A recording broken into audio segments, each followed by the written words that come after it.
तनख्वाह। अंजलि की तनख्वाह हर महीने की 2 तारीख को आती थी और अजीब बात यह थी कि जैसे ही मोबाइल में सैलरी का मैसेज आता, घर के हर सदस्य को अचानक कोई ना कोई ज़रूरत याद आ जाती थी। अंजलि 5 बजे उठकर पूरे घर का काम करती थी, फिर स्कूल जाने के लिए निकलती और शाम को लौट कर आती। लेकिन उसके काम को घर में किसी ने कभी काम माना ही नहीं। उस दिन भी जैसे ही अंजलि स्कूल से वापस आई, उसने बैग रखा ही था कि सास निर्मला जी ने आवाज़ लगा दी, बहू, इस महीने तनख्वाह आ गई होगी, बिजली का बिल भरना है, तेरे ससुर जी की दवा भी ख़त्म हो गई है। अंजलि ने धीरे से कहा, हाँ माँ जी, आ गई है। इतना सुनते ही देवर अजय भी कमरे से बाहर निकल आया।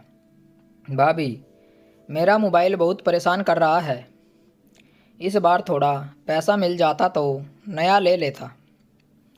अंजलि बस मुस्कुरा दी।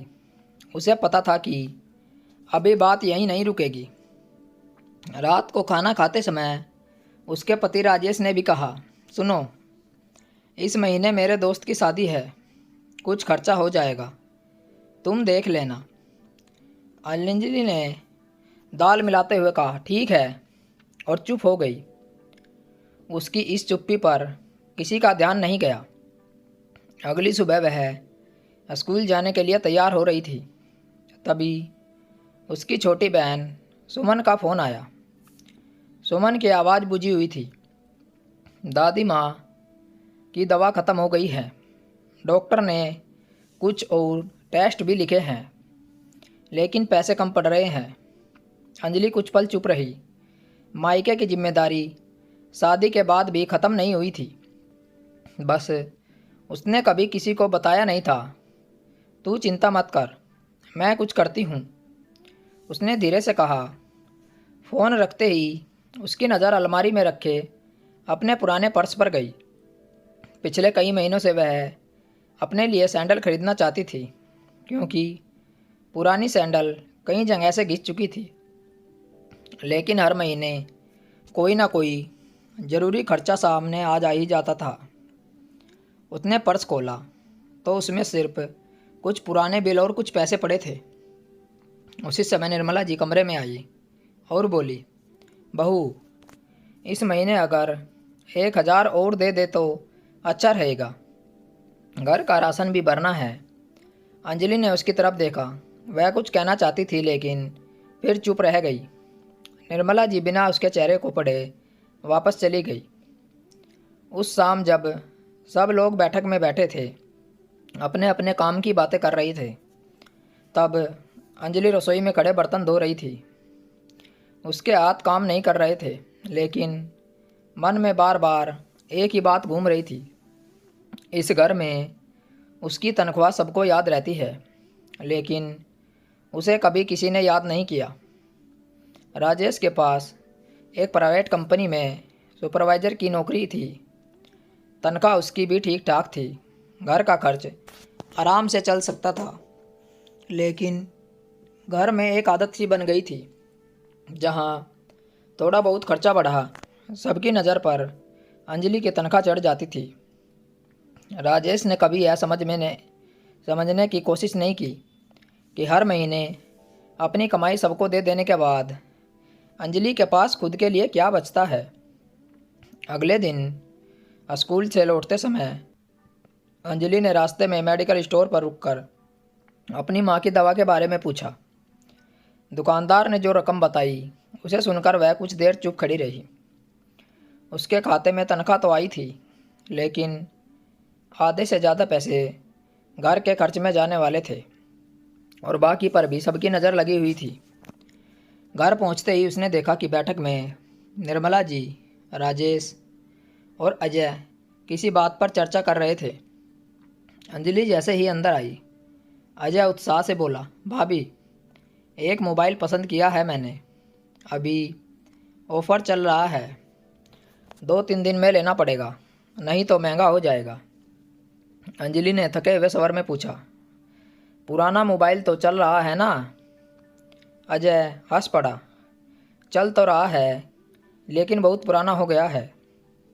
निर्मला जी भी तुरंत बोली, आजकल मोबाइल भी ज़रूरत है बहू, लड़का बाहर आता जाता है। अंजलि ने कुछ नहीं कहा। रात को जब वह और राजेश कमरे में थे तो उसने धीरे से कहा, मुझे माँ के इलाज के लिए कुछ पैसे भेजने हैं। राजेश ने मोबाइल से नज़र हटाए बिना पूछा, कितने? शायद 10,000 लग जाएंगे। यह सुनते ही राजेश का चेहरा बदल गया। इतने पैसे? अभी तो घर में भी बहुत खर्चे हैं अंजलि। अंजलि कुछ पल उसे देखती रही। घर के खर्चे हर महीने होते हैं राजेश, माँ की तबीयत रोज़ ख़राब नहीं होती। राजेश ने गहरी सांस ली। मैं मना नहीं कर रहा, बस सोच समझकर खर्च करना होगा। अंजलि को पहली बार लगा जैसे उसकी कमाई घर की थी, लेकिन उसके अपने माँ बाप के लिए नहीं। वही कमाई अचानक सोच समझकर खर्च करने वाली चीज़ बन जाती है। उस रात उसे नींद नहीं आई। सुबह वह जल्दी उठकर रसोई में काम कर रही थी। तभी उसे निर्मला जी और अजय की बातें सुन ली। अजय का मोबाइल इस बार ले ही लेते हैं। हाँ माँ, भाभी की तनख्वाह आई है ना, हो जाएगा। दोनों सामान्य तरीके से बात कर रहे थे, जैसे फैसला पहले ही हो चुका हो। अंजलि के हाथ वहीं रुक गए। उसे पहली बार महसूस हुआ कि इस घर में उसकी तनख्वाह को सब अपना हक समझते हैं, लेकिन उसकी किसी ज़रूरत, उसकी माँ की बीमारी, उसकी परेशानियों को कोई अपनी जिम्मेदारी नहीं मानता। उसने उसी समय मन ही मन एक फ़ैसला कर लिया और अगले 2 दिन अंजलि के किसी से कोई बहस नहीं की। वह पहले की तरह सुबह उठी, काम किया और स्कूल गई। वापस आकर फिर रसोई संभाली, लेकिन उसके अंदर कुछ बदल चुका था। अब वह हर बात पर सिर्फ ठीक है कहकर चुप नहीं हो रही थी, बल्कि ध्यान से देख रही थी कि इस घर में किसे उसकी परवाह है और किसे सिर्फ उसकी तनख्वाह की। 3 दिन बाद उसकी माँ की तबीयत अचानक फिर से खराब बिगड़ गई। सुमन का घबराया हुआ फ़ोन आया, दीदी, डॉक्टर ने कहा है इस बार देर मत करना, माँ को शहर वाले बड़े हॉस्पिटल में दिखाना है। अंजलि ने उसी समय अपनी बची हुई रकम में से पैसे सुमन के खाते में भेज दिए। शाम को जब वह घर पहुंची तो अजय मोबाइल का डिब्बा हाथ में लिए बैठा था। भाभी, देखो कैसा है, उसने मुस्कुराते हुए कहा। अंजलि ने डिब्बे की तरफ देखा और फिर राजेश की तरफ। मोबाइल आ गया? अजय हंसते हुए बोला, हाँ, माँ ने कहा था ले लो, बाद में पैसे दे देंगे। निर्मला जी ने भी तुरंत कहा, घर के ही तो बच्चे हैं, कौन सा बाहर जा रहा है पैसा। अंजलि कुछ क्षण चुप रही, फिर उसने सबके सामने सीधा सवाल पूछा, जब मेरी माँ के इलाज की बात आई थी तब सबको घर का खर्च याद आ रहा था, लेकिन मोबाइल लेते समय किसी को खर्च याद नहीं आया। कमरे में अचानक सन्नाटा छा गया। अजय का चेहरा उतर गया। राजेश ने बात संभालने की कोशिश की, अरे, दोनों बातें की तुलना मत करो। क्यों ना करूं? अंजलि की आवाज़ पहली बार खड़ी हुई। मोबाइल ज़रूरी था या इलाज? निर्मला जी को उसकी बात पसंद नहीं आई। बहू, इतना हिसाब किताब करने लगे तो घर नहीं चलते। अंजलि ने उनकी तरफ देखा। हिसाब मैं नहीं कर रही माँ जी, हिसाब तो इस घर ने हमेशा मेरे साथ किया है। मेरी तनख्वाह आते ही सबको अपनी अपनी ज़रूरत याद आ जाती है, लेकिन मुझे क्या चाहिए? मेरी माँ कैसी है? मेरे पास कुछ बचता भी है या नहीं? यह किसी ने भी नहीं पूछा। निर्मला जी चुप हो गई। राजेश भी पहली बार जवाब नहीं दे पाया। अंजलि उठकर अपने कमरे में चली गई। उस रात उसने अपनी कॉपी निकाली और पिछले 1 साल का पूरा हिसाब लिखना शुरू कर दिया। हर महीने कितने पैसे घर में दिए, कितनी बार किसी की फीस भरी, कितनी बार दवा खरीदी, कितनी बार अपनी ज़रूरत टाली। लिखते लिखते उसकी आंखें भर आई। पूरे 1 साल से उसने अपने लिए सिर्फ एक दुपट्टा खरीदा था। अगली सुबह उसने एक नया बैंक अकाउंट खुलवाने का फार्म भर दिया। उसने तय कर लिया था कि अब तनख्वाह का एक हिस्सा सबसे पहले अपनी बचत वाले अपने माता पिता के लिए रखेगी। उसके बाद ही किसी और की खर्च की बात होगी, क्योंकि इस घर में उसकी तनख्वाह की अहमियत है, उसकी नहीं। उसे पता था कि जब यह बात घर वालों को पता चलेगी तब घर में बहुत बड़ा बवाल होने वाला है। अगले महीने अंजलि की तनख्वाह आई। हमेशा की तरह सुबह से ही घर में खर्चों की बातें शुरू हो गई। निर्मला जी ने राशन की लिस्ट निकाल ली।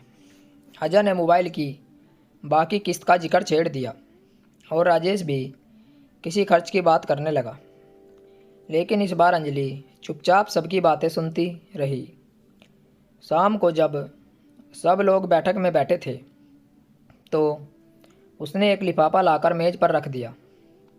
इस महीने घर के खर्च के लिए इतने पैसे हैं, उसने शांत स्वर में कहा। निर्मला जी ने रकम देखी तो चौंक गई। बस इतने? बाकी पैसे कहाँ गए? अंजलि ने पहली बार बिना झिझक उनकी आंखों में देखकर कहा, बाकी के पैसे मैंने अपनी बचत में रखे हैं और माँ के इलाज के लिए भेज दिए हैं। बाकी खर्चे आप अपने बेटे की तनख्वाह से कर लीजिए। बैठक में सन्नाटा फैल गया। यह कब से होने लगा? निर्मला जी की आवाज़ तेज हो गई। अंजलि ने बहुत शांति से जवाब दिया, उसी दिन से जब मुझे समझ आया कि इस घर में मेरी कमाई सबकी जिम्मेदारी है, लेकिन मेरी जिम्मेदारियाँ किसी की नहीं है। अजय बीच में बोल पड़ा, भाभी घर ऐसे नहीं चलते। अंजलि ने उसकी तरफ देखा। घर सिर्फ बहू की तनख्वाह से भी नहीं चलते। घर सबकी समझदारी और बराबरी से चलते हैं। पूरा दिन घर में बैठे रहने से घर नहीं चलता और बस फरमाइश करने से भी घर नहीं चलता। राजेश अब तक चुप बैठा था। उसने धीरे से पूछा, तुम्हें पहले बता देना चाहिए था। अंजलि की आंखें भर आई, लेकिन इस बार उसकी आवाज़ नहीं कांपी। मैंने कितनी बार बताने की कोशिश की थी राजेश, लेकिन किसी ने सुनना ही नहीं चाहा। सबको मेरी तनख्वाह दिखती रही, मैं नहीं। यह सुनकर कमरे में फिर खामोशी छा गई। शायद पहली बार सबको अपनी गलती दिखाई दे रही थी। कुछ देर बाद राजेश उठा और अंजलि के पास आकर बैठ गया। माँ के इलाज का पूरा खर्चा मैं दूंगा, उसने धीरे से कहा, और आगे से पूरी तनख्वाह तुम्हारी ही रहेगी, सिर्फ घर की नहीं। निर्मला जी ने भी सिर झुका लिया। पहली बार घर में अंजलि की कमाई की नहीं, उसकी बात सुनी होगी। रात को जब वह छत पर खड़ी थी तो उसे महीनों बाद मन का बोझ हल्का लग रहा था और उसने अपनी कीमत खुद समझी थी। और उसी दिन से घर में एक बदलाव आया था। अब तक तनख्वाह पर आने पर लोग अपनी ज़रूरतें याद तो रखते थे, लेकिन पहले एक सवाल ज़रूर पूछता था, अंजलि को कुछ चाहिए या नहीं। तो दोस्तों, आपको कहानी कैसी लगी कमेंट करके हमें बताएं और चैनल को ज़रूर सब्सक्राइब करें। मिलते हैं आपसे ऐसी ही और एक अच्छी कहानी के साथ। कहानी सुनने के लिए आप लोगों का बहुत बहुत धन्यवाद। राम राम दोस्तों।